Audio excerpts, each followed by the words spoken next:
Hey G fans, GojiFan93 here, and today I'm going to be giving my review and thoughts on the Godzilla Generation games for the Dreamcast.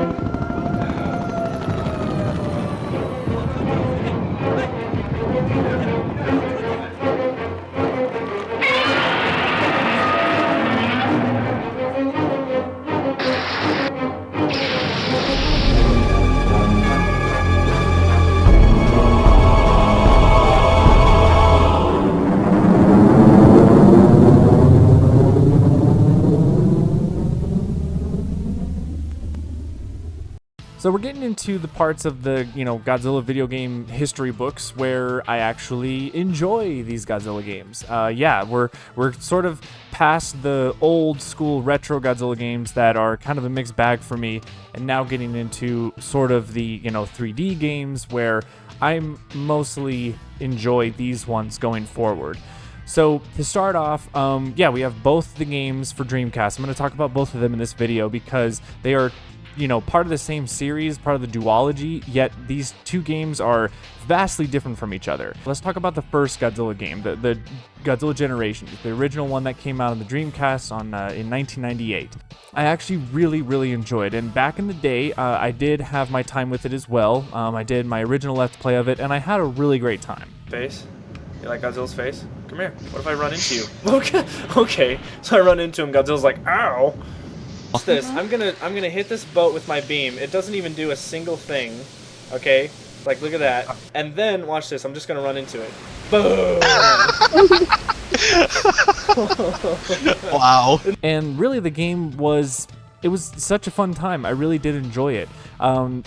So starting off, the game really doesn't have much of a plot to it. It's really just Godzilla going through the city, destroying it, and really the mechanics of the game involve you basically having to destroy the whole city area in the amount of time that's allotted to you. And really the game it's very basic. I mean, it is really bare bones basic, but to be honest, I kind of like that. And to be honest, for a game that came out in 1998 for the Dreamcast, and especially as, in terms of a Godzilla game, it's like it finally allows you to play as Godzilla destroying stuff. It's not a strategy game, it's not a fighting game, it finally is a game that is more of a Godzilla simulator where you can actually experience playing as Godzilla, which is fantastic. So really you just start the map and you have, these certain amount of buildings that you have to destroy and, percentage amount, and I'm pretty sure that you have to, I don't know off the top of my head, I'm pretty sure it's about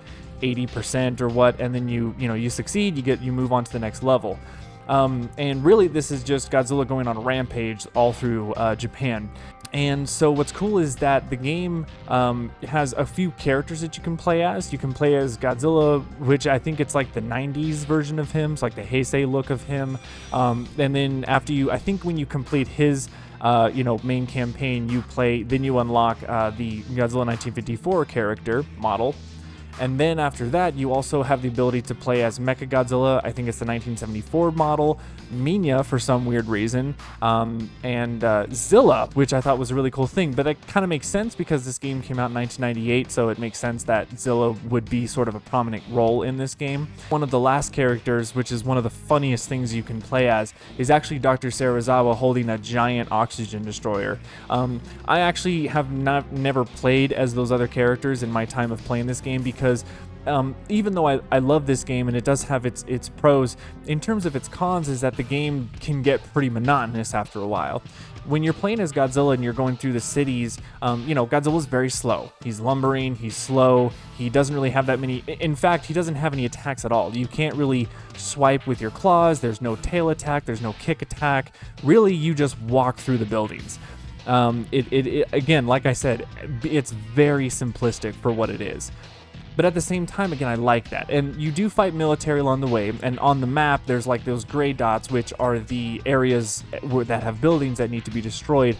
But then you also have military that are represented as little like pink dots on the map. And the thing with the military in this game is that they are quite annoying sometimes. They can get Godzilla stun locked a lot of the time, so really you kind of have to, my strategy is as soon as the map starts, you go right for the military first, take them out, and then deal with the rest of, whatever you need to take care of. So in terms of difficulty with this game, it's not really that difficult. It's not. Most of the time you're gonna get through it no matter what.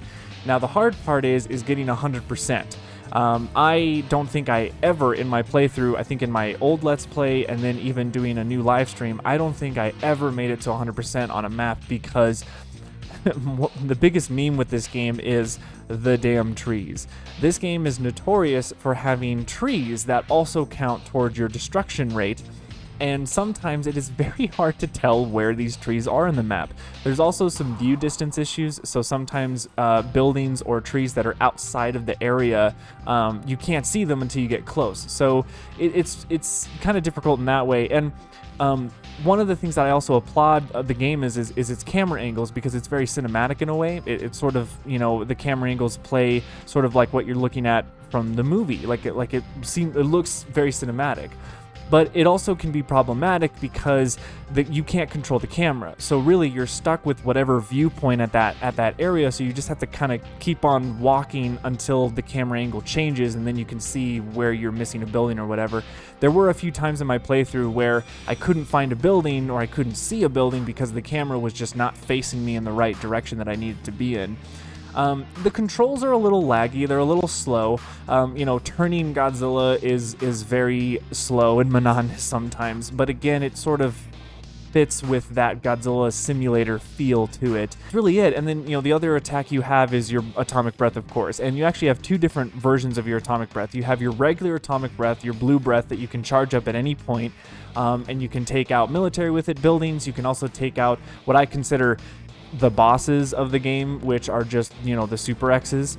I think they have all the Super X 1, 2, and 3 is in this game, which is really cool. And as you progress through the stages, the Super X continues to get upgraded. So you first starting out by fighting the first Super X. The few levels later, you fight the Super X2, and then the last few levels, you fight the Super X3. And then, of course, your beam comes in handy with that. But with having your blue beam, you also, I think it's one time per level, you actually have your rage beam, so the red beam, the red spiral beam. I think one of my commenters said it best. I don't remember who you were, but you said it like this is pretty much 1984 the game, because the game really doesn't mention anything else of any of the movies, but at the end, you actually go on the areas that took place in 84, which I thought was really cool. And that actually leads me into my next segment, is that the music. Now what was funny is originally I thought this game didn't have music while you were playing, because I don't really know why, maybe for immersion reasons or something, but actually recently playing it for the live stream, it did have music playing with it, and it's just straight up tracks from the movies. They're not like remixes, they're not original tracks for the game. It is straight up music from the movies, which is so cool, and they really just go on a loop. It kind of gets a little grating after a while, but come on, it's Godzilla music, how can you not like it? But one of the surprises was, during some of the levels, I think it was like 2 levels, they actually were playing 1984 music, which I thought was so freaking cool. That got me so hyped. So really, Godzilla Generations, the first one, I think it's a very solid game. I know that in today's time, in today's standards, it's probably very outdated, and gamers would probably look at this and scoff at it and be like, no, I'm not even going to touch that. But I think for what it is and for what it was trying to do at the time, I think it's fantastic. And of course, this game, I really would say, was the blueprint for what would have become the Godzilla game on PS4. I really think that those developers looked at this game and were like, hey, let's do that, but modernize it a little bit. So really, we got to thank Godzilla Generations for that newer one. So but overall, I would recommend Godzilla Generations for the Dreamcast. Obviously, if you have a Dreamcast, if you can find the game, it's only Japan, region only. There's no American version of it, but you can also emulate it. I was able to emulate it with no problem. So, I recommend it. Generations for me is 2 thumbs up. I love the game. Now let's move on to Godzilla Generations Maximum Impact. So Godzilla Generations Maximum Impact, you would think would be a direct sequel, and it would pretty much take what the first game did and improve on it. It came out a year later, 1999, and the game is completely different. It is nothing like the first game, and it really is confusing why they called it Generations, because it literally has nothing to do with the first game. This game, on the other hand, it's Godzilla the Heisei era, the game. Which is, to me, is super cool. This game has you fight against almost all of the Heisei monsters that were in the series. I think the only characters that weren't included in this game were Rodan and Batra, I think. I think those were the big players that weren't in this game, but really every other character that Godzilla fought in the Heisei series is present.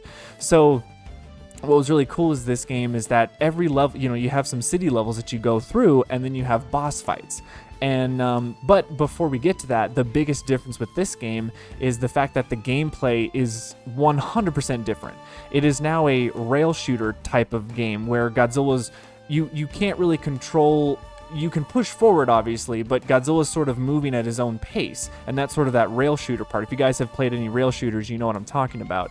And you really have to target buildings and target military that are coming your way with this reticle, and you charge up, and it's sort of the same mechanic from Generations 1, but this time you can charge it up a lot faster. You can, and when you with your reticle, you can actually target lock, and then Godzilla, just once you let go of your breath attack, he just sweeps through and destroys whatever he targeted. So it's really nice that they have that feature for sure. And you can move Godzilla left and right. You can sort of strafe him around.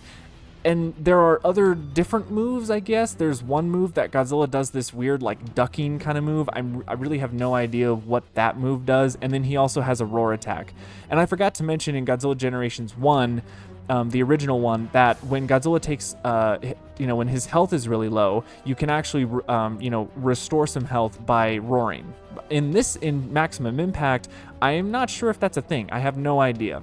Also, Maximum Impact is a little more difficult than the first game. There are actually difficulty settings in this game. There's easy, normal, and hard. But even on easy mode, the game still can be a little bit of a challenge, especially later in the game when you fight against like Space Godzilla and Destroya. It can get pretty challenging there. But again, the game's overall presentation is a lot more grittier and darker than the original one. And I forgot to mention in terms of graphics for both of these games are kind of on par with each other. Again, very they're not super detailed. The polygons aren't super smooth. It's 1998 graphics style. But again, in terms of presentation, both games are completely different in terms of tone. And Maximum Impact has more of that hard edge style to it, and it really lends to that theme when it comes to the soundtrack. Unlike the Generations 1, Maximum Impact has an original soundtrack for it, and the soundtrack is awesome. You guys are hearing it right now in this video, and it is like one of the best Godzilla video game soundtracks next to the Pipeworks trilogy. It's so cool. It has this electric guitar feel to it, sort of this just edginess. It's really good. Again, there's not really a story with this game. Like I said, it's pretty much Heisei the game.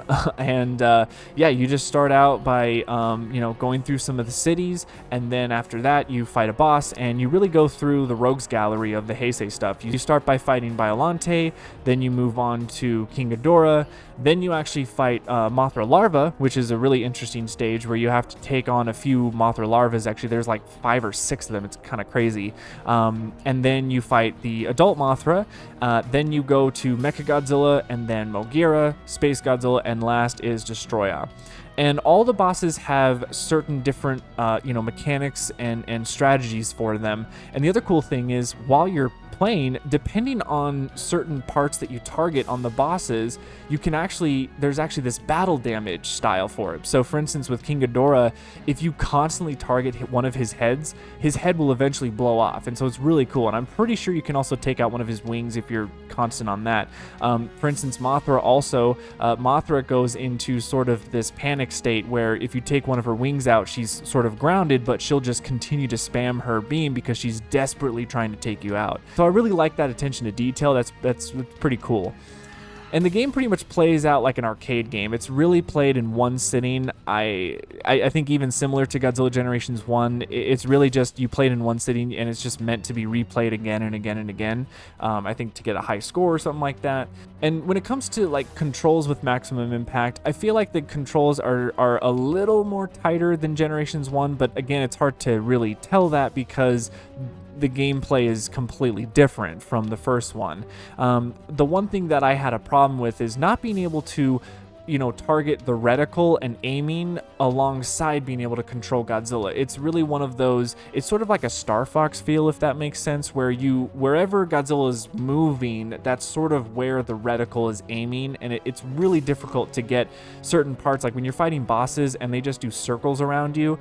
They can just, you get circled around and you can't really aim that well. You kind of have to wait for them to stop moving, and it's just a little bit confusing. I think one of the biggest parts that really showcases the controls could have been a lot better was the Mothra larva boss fight, because Godzilla really has a limited space to move, and the fact that you're moving forward, but Godzilla, there's like an invisible wall, and you can't really aim that well, and sometimes the beam cancels out. Like you charge it and you let it go, but it just like cancels out because the beam doesn't reach far enough or something like that.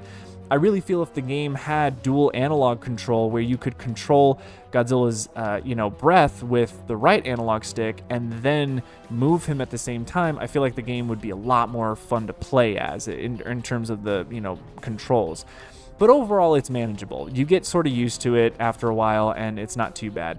Similar also, if you charge your beam up for the maximum amount, that's how you get your rage beam.